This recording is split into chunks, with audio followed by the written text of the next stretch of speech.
주야. 누구 욕한 것이 누구 욕한 거예요? 남편.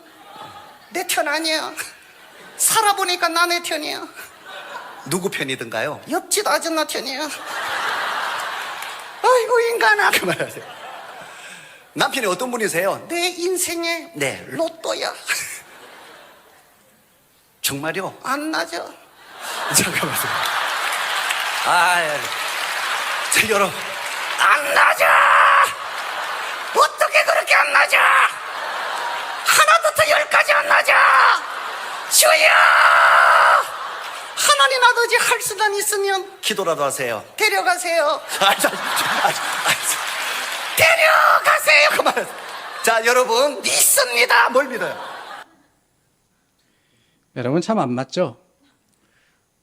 내 인생의 로또라 그랬는데 이해 못 하신 것 같아요. 제가 보니까. 로또 사기는 사지만 안 맞잖아요. 참 안 맞다는 거예요. 결혼은 다른 문화와 배경에서 자란 두 사람이 맞추어가는 평생의 긴 과정이다라고 합니다. 그런데 그 과정이 길기도 하지만 참 쉽지 않아요. 갈등과 때로는 다툼으로 가득합니다. 저도 다음 달이 되면은 결혼한 지 23주년이 되는데요. 가만히 생각해 보니까 그동안 참 별것 아닌 거 가지고 많이 투닥하기도 했고, 지금도 안 맞다. 아무리 생각해도 안 맞다. 라는 생각이 들 때가 종종 있습니다. 누가 농담처럼 결혼해 보니까 치약 짜는 것보다 다르더라. 라고 하시더군요. 저희도 그랬습니다. 저는 중간에서부터 찍 눌러가지고 치약을 쓰는데 아내는 꼼꼼하게 뒤에서부터 돌돌 말았었습니다. 근데 보통 때는 그러려니 하는데 어쩌다가 걸리면은 그거 가지고 잔소리를 해요. 제발 제대로 쓰라고. 제대로 쓰라고. 그런데 여러분, 저에게는 중간을 누르는 게 제대로 쓰는 거고 아내에게는 뒤로부터 짜는 게 제대로인데 뭐가 진짜 제대로인지 알 수가 없으니까 서로 다투는 거죠. 감사하게도 요즘은 치약의 모습이 바뀌어서 참 좋습니다. 예전처럼 짜는 게 아니라 이제는 뚜껑을 아래로 세워두는 거 있죠. 저희 집엔 그런 치약을 쓰거든요. 그냥 세워두기만 하면 돼요. 그러면은 열기만 하면은 치약이 저절로 흘러나옵니다.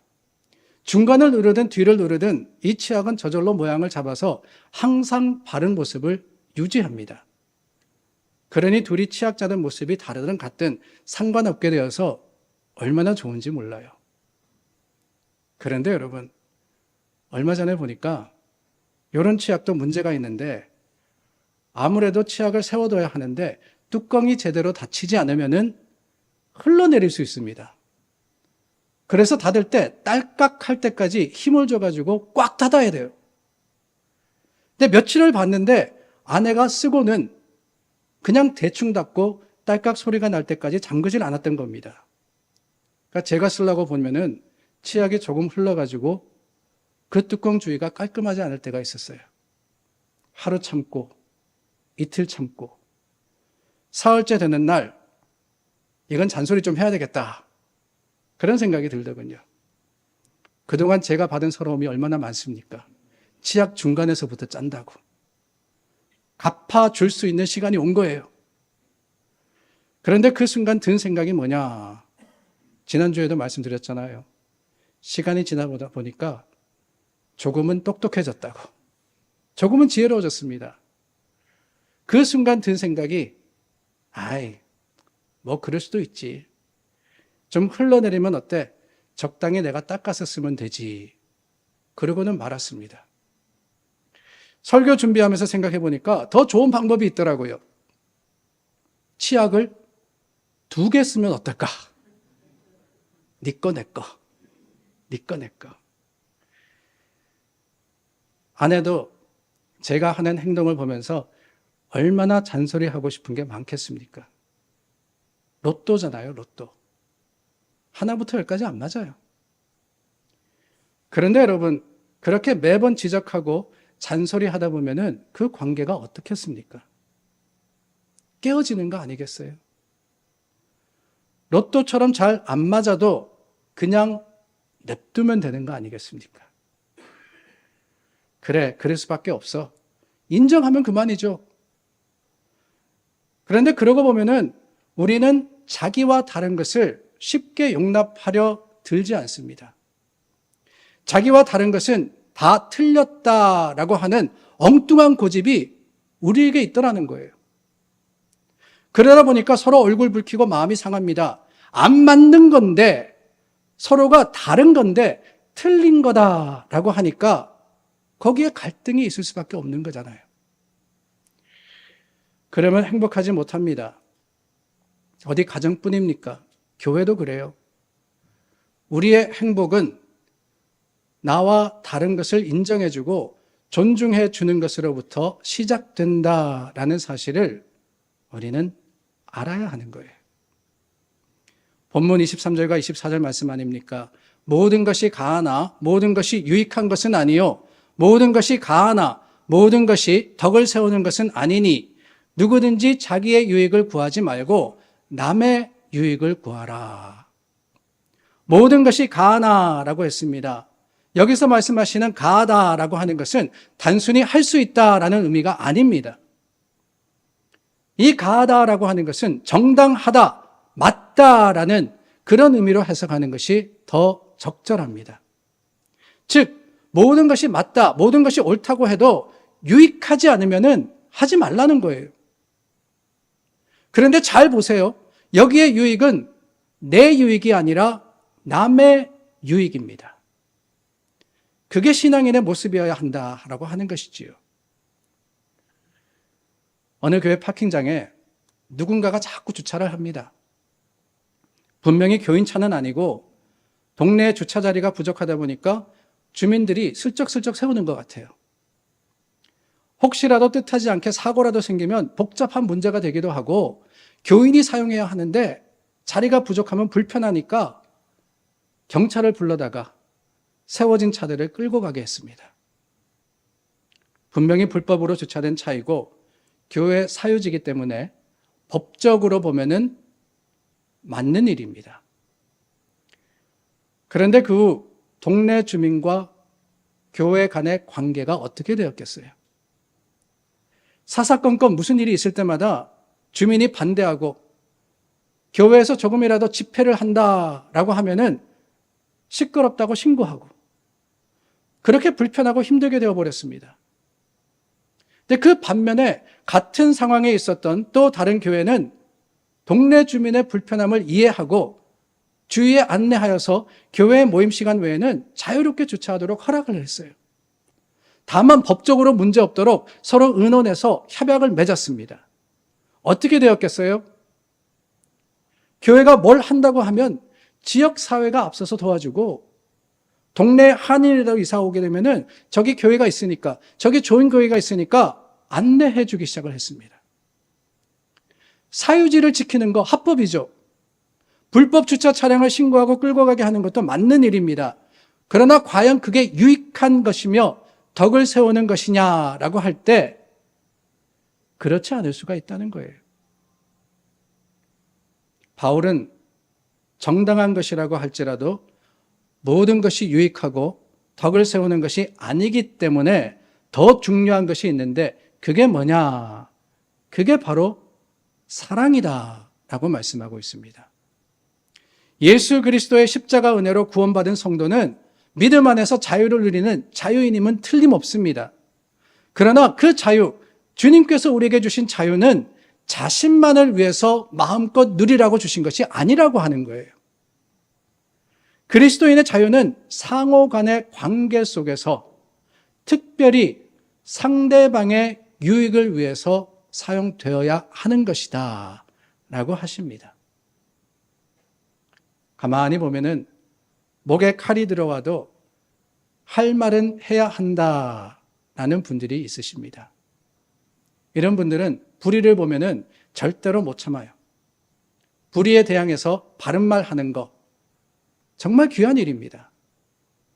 그리고 이런 말씀하시는 분들은 대개 보면은 반듯하십니다. 정의롭습니다. 말을 해도 옳은 말을 하십니다. 그런데 여러분, 실제로 정의롭고 반듯하고 늘 바른 말을 하시는 분임에도 불구하고 그런 분들이 많은 공동체는 늘 갈등과 다툼이 끊이지가 않아요. 왜 그렇습니까? 성경은 그 이유를 이와 같이 말씀하십니다. 고린도전서 13장 1절 말씀, 여러분들 잘 아시는 말씀이죠. 내가 사람의 방언과 천사의 말을 할지라도 사랑이 없으면 소리나는 구리와 울리는 꽹과리가 된다라고 하셨어요. 소리나는 구리와 울리는 꽹과리, 쓸데없는 잡음인데 그 잡음이 여러분 내 마음대로 하는 이야기가 아니라고 하십니다. 뭐라고 하셨어요? 사람의 방언과 천사의 말, 보기는 맞습니다. 옳습니다. 그러나 그 중간에 굉장히 중요한 커즈가 있는데 사랑이 없으면, 사랑하는 마음이 없이는 그 아무리 반듯해도 불의를 보고 참지 못해 바른 말을 해도 정의롭게 행동해도 아무 소용이 없다라고 하시는 거예요. 사랑하는 마음으로 하느냐 마느냐, 그것에 따라서 전혀 다른 결과가 나오게 됩니다. 바울은 오늘 본문에서 이 사랑을 양심이라는 단어로 표현하고 있습니다. 사실 고린도 교회 문제에 대한 바울의 권면 좀 복잡합니다. 25절에서부터 27절에서 바울은 뭐라고 했습니까? 우상에게 바쳐진 제물을 먹으라라고 하셨어요. 먹으라. 그런데 28절 말씀에 보면은 먹지 마라라고 또 하십니다. 그것만이 아니라 고린도전서 8장 전체가 같은 문제에 대한 교훈인데 마지막 절 13절 말씀해 보니까 나는 영원히 고기를 먹지 아니하여 내 형제를 실족하지 않게 하리라 라고 하시면서 먹지 않는 게 맞는 것처럼 말씀을 하세요. 그렇다면 뭐가 맞습니까? 앞뒤가 좀 맞지 않는 거 아니냐, 그런 생각 드시지 않으세요?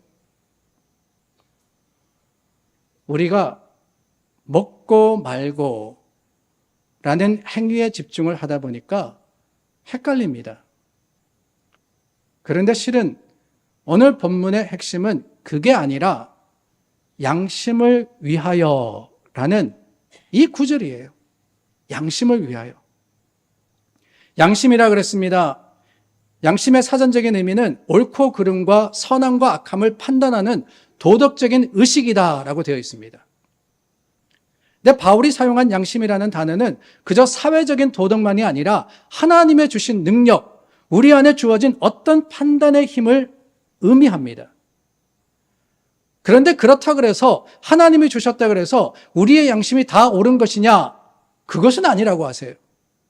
왜냐? 바울의 편지에 보면은 선하고 깨끗한 양심이라는 표현이 있거든요.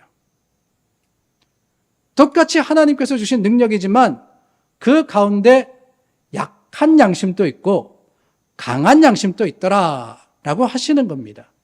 그래서 양심을 위하여라고 할 때 사실 더 중요한 것은 이 양심이 누구의 양심이냐 하는 바로 그겁니다. 양심을 위하여 먹으라. 양심을 위하여 먹지 마라. 그럴 때 이 양심은 하나같이 누구의 양심이냐? 내 양심이 아니에요. 상대방의 양심, 특별히 믿음이 약한 자의 양심을 위하여 먹기도 하고 때로는 먹지 말기도 해야 된다라고 하시는 겁니다. 내게 아니에요, 내게.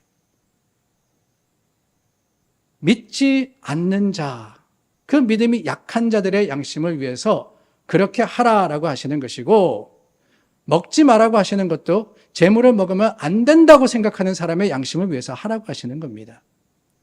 누구의 양심이 맞냐 아니냐, 강하냐 약하냐, 그러므로 사실 상관없습니다. 더 중요한 것은 24절 말씀에 보니까 자기의 유익이 아니라 남의 유익을 구해야 한다라고 하시는 거예요. 물론 우리는 제일 먼저 내 양심을 생각해야 합니다. 하나님이 내게 주신 옳고 그름의 판단을 따라야 되죠. 그러나 그리스도인은, 참된 그리스도인은 나의 양심만 가지고 판단해서는 안 된다고 하는 거예요. 오히려 내 믿음이 더 강하다면은, 내 양심이 더 하나님 안에서 바르다고 하면은, 그렇기 때문에 내 양심이 아닌 다른 사람의 양심을 먼저 생각하라. 그게 바로 사랑의 마음이다 라고 하시는 겁니다. 그러므로 내 양심에 꺼리낄 것이 없다 할지라도 다른 사람의 양심을 생각해서 하지 말아야 할 것은 하지 않아야 합니다. 반대로 내가 안 된다고 생각을 해도 남의 양심을 생각해서 고집하지 않는 것, 그게 옳은 겁니다. 우리 그리스도인들에게는 무엇이든지 할 수 있는 자유가 있지만 내 양심의 자유가, 내 양심의 능력이 다른 사람의 유익이 되지 못한다라고 하면은 그것은 주님이 원하시는 믿음의 능력이 아니게 되는 거예요. 양심의 자유, 내 믿음 하지만 여러분, 그 믿음이 교회에 덕이 되지 않을 때가 얼마나 많습니까? 교인들이 왜 싸워요? 내가 믿음 없어서 싸웁니다. 그러는 사람 아무도 못 봤습니다. 내가 믿는 게 맞다라고 생각하니까 싸우는 거잖아요. 내 믿음이 옳다라고 생각하니까 다투는 거 아닙니까? 그걸 하나님이 원하실까요? 그렇지 않은 거예요. 우리 그리스도인은 나의 유익이 아니라 남의 유익을 먼저 구하는 자가 되어야 됩니다. 교인도 그렇거든요. 서로에게 로또입니다. 목회하면서 보니까 정말 로또 맞아요. 한 교회를 섬기지만 각자 생각과 의견이 다 다릅니다. 내가 가진 판단의 기준으로는 도무지 이해가 되지 않는 모습을 볼 때가 있습니다.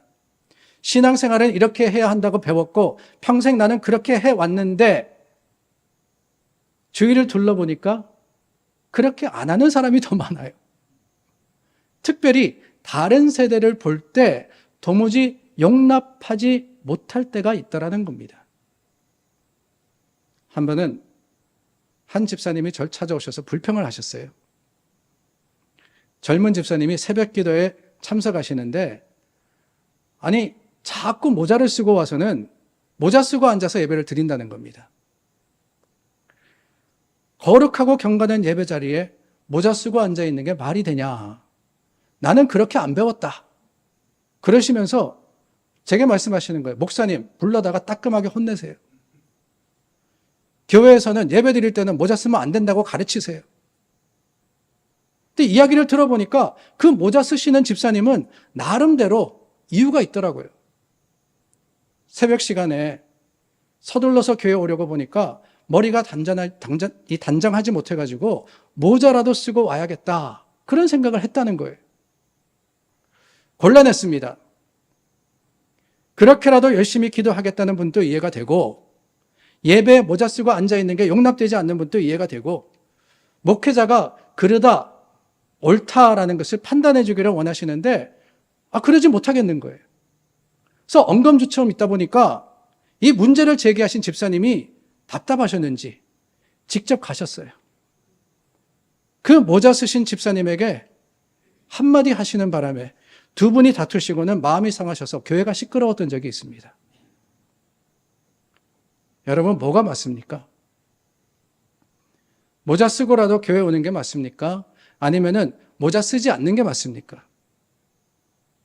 어디 그뿐입니까? 아멘 하지 않는다고 불만해 하시는 분도 있고 아멘 크게 한다고 불편하시다고 불평하시는 분도 계십니다. 양복 입고 넥타이 매지 않는다고 뭐라고 하시는가 하면은 정장 입는 게 부담스러워서 교회 못 가겠다고 교회를 멀리 하시는 분도 계십니다. 뭐가 옳으냐? 뭐가 옳으냐? 그게 중요한 게 아니라고 말씀드리는 거예요. 뭐가 맞냐 아니냐를 따지기 시작하면 결국 놓치는 게 있습니다. 본문의 바울은 매우 중요한 것, 그 놓치기 쉬운 것을 본 거예요. 그게 뭐냐? 다름이 아니라 고기를 먹느냐 안 먹느냐 하는 결과적인 모습이 아니라 먹으면 왜 먹고 안 먹으면 왜 안 먹느냐 하는 동기였습니다. 우상에게 드려진 고기를 안 먹는 사람은 그 고기를 먹으면 하나님께 대한 믿음을 더럽히는 것이다 라고 생각했기 때문에 고기 안 먹는 게 불편합니다. 고기 먹고 싶습니다. 그러나 그럼에도 불구하고 먹지 않았던 거예요. 그 동기가 자신에게 있었던 것이 아니라 하나님에게 있었습니다. 반대로 우상에게 드려진 고기를 먹어도 된다라고 하는 사람의 동기는 어디 있느냐? 그쪽의 동기도 하나님께 있었어요. 하나님 한 분만이 참신이신데 우상은 아무것도 아닌데 만일 아무것도 아닌 그 우상에 드려진 고기라고 먹지 않는다라고 하면은 그건 오히려 우상을 인정하는 것이다. 그렇기 때문에 나는 먹겠다라고 한 것이에요. 고기를 먹는 이유가 그 고기 자체에 있는 것이 아니라 우상은 아무것도 아니라는 하나님만이 참신이시라는 그 믿음에 있었던 겁니다. 바울이 바로 이걸 본 거예요, 이거를. 전혀 다른 생각 같아 보였지만은 그 동기를 확인해 보니까 똑같았습니다. 모자를 써도 되냐 안 되냐? 더 중요한 것은 두 분 다 새벽 기도에 열심히 나와서 기도했다는 거 아닙니까? 둘 다 하나님만 섬기려는 마음 때문에 서로 정반대의 행동을 하고 있었던 겁니다. 바울은 그것을 보았고 그렇다면은 생각의 차이, 모습의 차이는 별로 중요하지 않다라고 판단했던 것이지요. 그래서 바울은 그 유명한 말씀을 남기는 거예요. 31절입니다. 그런즉 너희가 먹든지 마시든지 무엇을 하든지 다 하나님의 영광을 위하여 하라라고 말입니다. 하나님 때문이라면 먹어도 좋고 안 먹어도 된다는 거예요. 서로 모순된 행동처럼 보이기에 절대로 함께할 수 없었던 것처럼 보이지만 서로 다른 그 모습 가운데 내면의 동기는 하나님께 있었던 것을 발견했기 때문에 오히려 그 가운데 중요한 것은 뭐냐? 서로를 사랑하는 마음, 서로를 위하는 마음, 그럼으로써 하나 되는 모습이다 라고 하시는 겁니다. 여기에 중요한 하나님의 교훈이 있습니다. 비록 우리와 다른 생각과 행동을 하는 사람일지라도 그 마음의 깊은 곳에 믿음의 동기를 발견한다면은 내 생각을 고집하거나 그 사람의 생각이 틀렸다고 주장할 것이 아니라 오히려 서로 존중함으로써 하나 되는 것, 그게 바로 하나님의 뜻이라는 진리입니다. 여기서부터 시작해야지 여러분 다음 세대 하는데 그 다음 세대를 우리가 품을 수 있고 그 다음 세대도 우리를 인정하게 되는 거예요. 다르잖아요. 남편 아내만 왼수입니까? 자식도 왼수예요. 너무나도 다릅니다. 그러나 그 다른 모습으로 여전히 하나님을 예배하려고 하는 그 세대를 우리가 인정할 때 우리는 주님 안에서 참된 교회로 서게 되는 겁니다. 교회에는 어떤 사람들이 많아야 할까요? 하나님이 찾으시는 사람은 어떤 사람이겠습니까? 다름이 아니라 내 방법, 내 생각대로가 아니라 하나님이 기뻐하시도록 서로를 이해하고 그리고 서로를 용납하려고 노력하는 그런 사람이 많은 것. 바로 그게 교회이고 하나님이 원하시는 믿음의 공동체의 모습입니다. 오늘 설교 제목이 목회자의 양심입니다. 근데 실은 목회자의 라고 하기보다는 목회적인 양심이라고 해야 할 것 같습니다. 우리가 신앙생활 하는 것은 다 서로 함께 세워져 가며 목자 되신 예수님의 모습을 닮아가는 과정 아닙니까? 목사만 목회하는 게 아니에요. 우리도 주님의 모습, 그 사랑을 닮아서 내가 아닌 상대방을 위해서 함께 세워져 가는 그런 교회가 되어야 합니다. 로또라 그랬죠? 맞아요. 하나부터 열까지 다 다릅니다. 그런데 로또가 맞으면 어떻게 됩니까? 대박이죠. 로또가 맞으면 대박입니다. 맞춰가면 되잖아요. 하나씩 맞춰가다 보면은 하나부터 열까지 대박일 수 있습니다. 그런 교회가 될 수 있기를 예수님의 이름으로 축원합니다.